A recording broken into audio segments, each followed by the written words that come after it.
The Challenge of the Yukon. On King! On you Huskies! Wonder Dog King, swiftest and strongest of Eskimo lead dogs, blazes the trail through storm and snow for Sergeant Preston as he meets the Challenge of the Yukon. Sergeant Preston was typical of a small band of Northwest Mounted Police who preserved law and order in the new Northwest country, where the greed for wealth and power led to frequent violence and bloodshed. But in spite of the odds against them, Sergeant Preston and his Wonder Dog King met that challenge, and justice ruled triumphant.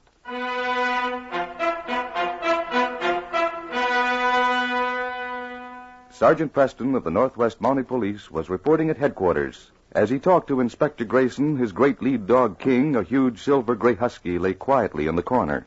I think you'd better stop at the Indian village on your way to Selkirk. I think the trouble there is over, but you'd better check it. Yes, sir. Will that be all? This wire just came from Ottawa. I doubt that it concerns us particularly. Miss Jane Stanton, the daughter of the millionaire Peter Stanton of San Francisco, is missing. Oh? I don't see why they've bothered to wire us. I can't imagine a girl like that running off to the Yukon for any reason. Did they give a description of her, Inspector? Yes, Sergeant. 19, gray eyes, black hair, 5'4". I doubt that you'd need a description if you met her. Society girl, sophisticated, polished. She'd stand out in this territory like a pheasant in a flock of hens. But I doubt that you'll ever see her. That'll be all, Sergeant. Thank you, sir. I'll be on my way. Come along, King.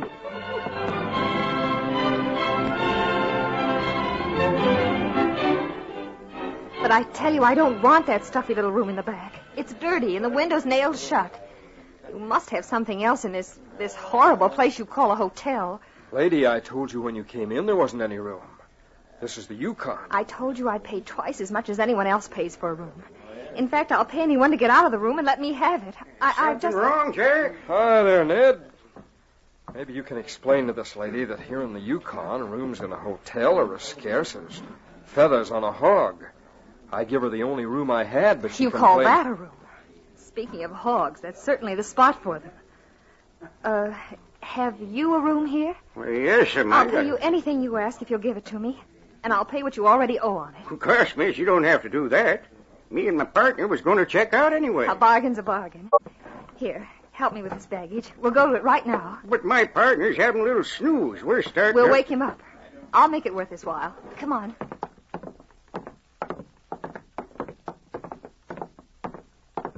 You'd better let me peek in first and see if Jim's respectable. Jim, got all your clothes on? Sure. What do you want to know for? It's all right, miss. You can come in. I got a lady with me, Jim. She's taking over our room. This is my partner, Jim Stebbs, Miss Saunders. Miss Saunders. Jumping crickets, Ned. Why didn't you warn me? Howdy, miss. How do you do?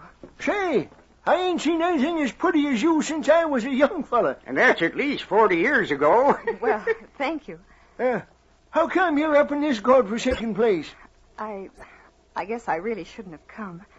I had no idea it was so rough and cold. Sit down here, Miss Saunders. Yeah. You look kind of peaked. Thank you. You know anybody hereabouts? No. Well, now, if there's anything Jim and I can do to help you, we'd be mighty glad. Of course, we're old enough to be your grandfathers, but we've been up in this territory a long while. That's nice of you.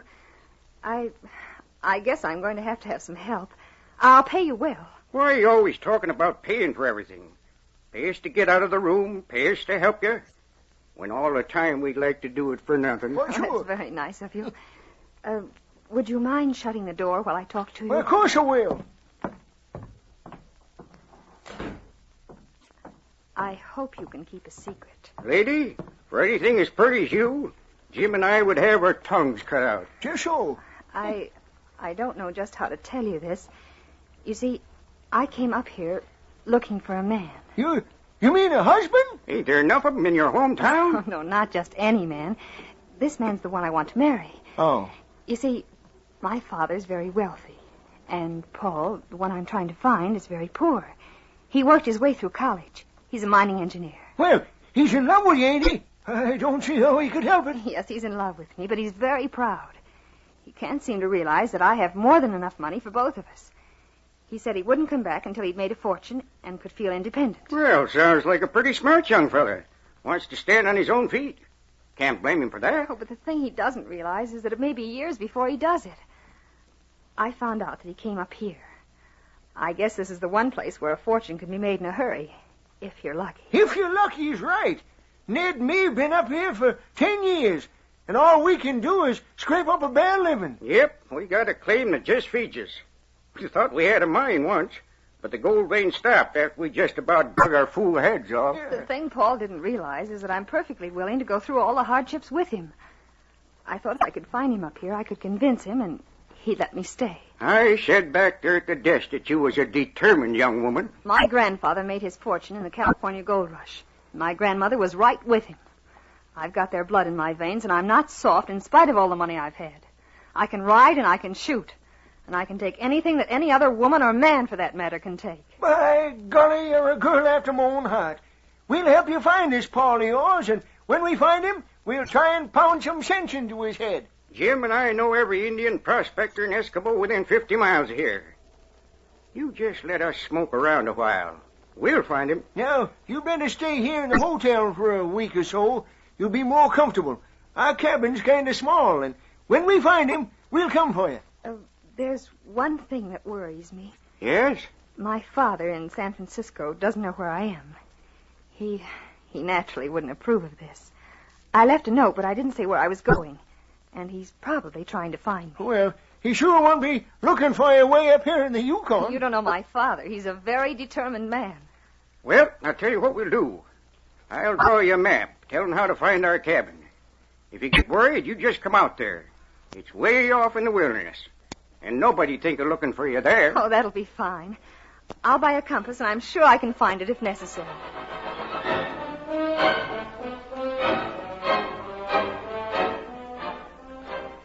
It was 4 days later, and Jane was about to enter the lobby of the hotel from the hall.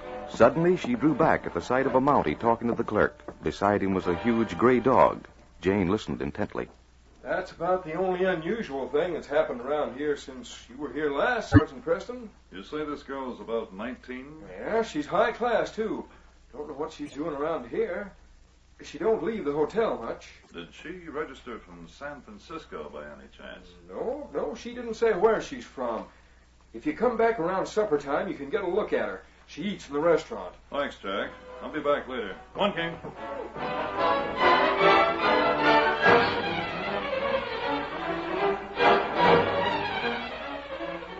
Did you get a good look at Miss Saunders, Sergeant? No, I've been watching for her.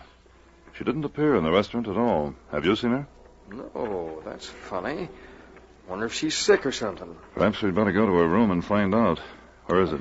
It's on the first floor, toward the front, number 2. I'll go with you. Come along, King.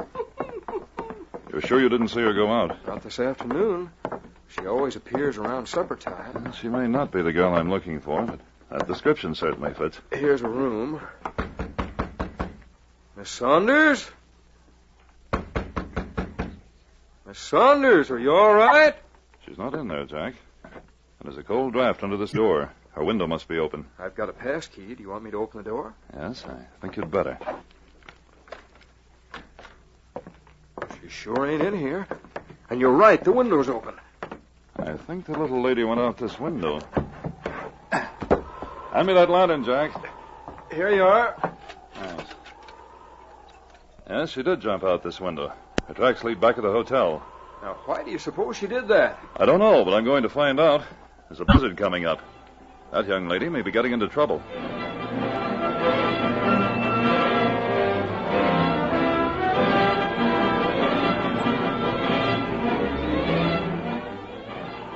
Preston's huge lead dog, King, had led Preston and his dog team north on the trail of Jane.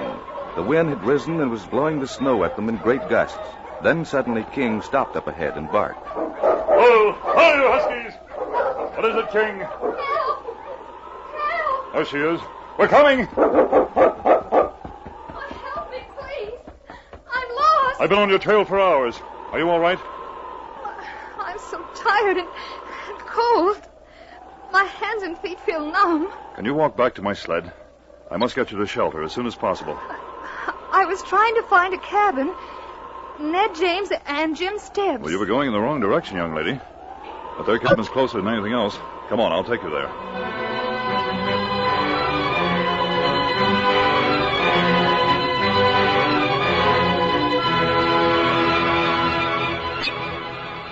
Listen, you two old fools. Let me out of here. When I said I'd look this mine over for you, I didn't expect to be held prisoner in it. Now, Paul, you just calm down. You won't have to stay there longer than tomorrow. You'll be mighty glad when you find out why we did it. I think you're both a couple of maniacs.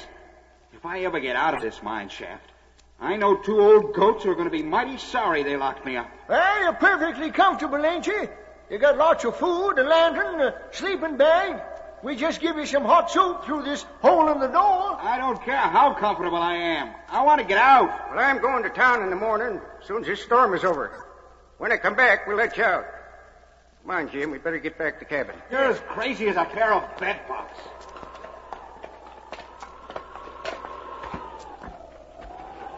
Hot-tempered young fella, ain't he? Sure is.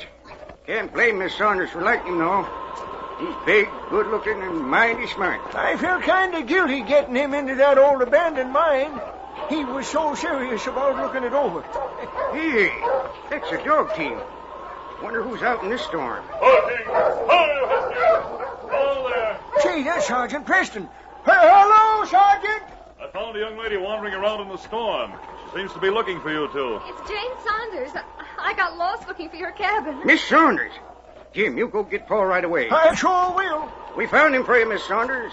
Took us 3 days, but we had lots of help. Oh, you found Paul? Well, I don't know what this is all about, but I think we'd better get Miss Saunders into your cabin. She's half frozen. Sure. Come on in. Miss Saunders came here to look for a future husband, Sergeant. We found him for her. Oh, but where is he? We got him down our old mine. Locked him up to keep him for you. We had a door on one of the shafts. He's madder than a wet cat. Sit down here, Miss... the name isn't really Saunders, is it? I guess you know it's Stanton. But it doesn't matter now. Thank heaven that dog of yours trailed me. Come here, boy. Well, it better be a good reason. Jane. Oh, Paul, darling. What are you doing? Well, how did I you... came up here to find And you. almost lost her life doing it. You see, I'm a very determined woman. Jane, it's so good to see you. Now, young fella, maybe you won't be so mad because we locked you up in that worthless mine. We ain't as crazy as you thought. Maybe it was a crime, but I don't think Sergeant Preston will arrest us. No, I guess not. That worthless mine that you're talking about doesn't happen to be worthless at all. What? Why, that gold vein didn't amount to nothing. It isn't a gold mine. It's loaded with copper. Copper? Oh, I'm so glad. Then all this trouble wasn't for nothing. But we don't know nothing about mining copper. Well, perhaps you'd better take Paul into the company. And if you need any money for equipment, I'll supply it. Say, that's an idea. You two come in as partners. You supply the brains and money. We supply the mine. What do you think, Jim? Well, now, that's fine with me. Ain't much good to us otherwise. What do you say, Paul? Well, Oh, please say yes, darling. I'll stay up here, and it'll be such a wonderful adventure. We'll be married right away. It's almost too good to be true. Look, Preston, even your dog approves. He has. Hadn't been for King, Paul wouldn't have had a bride. Congratulations, Paul.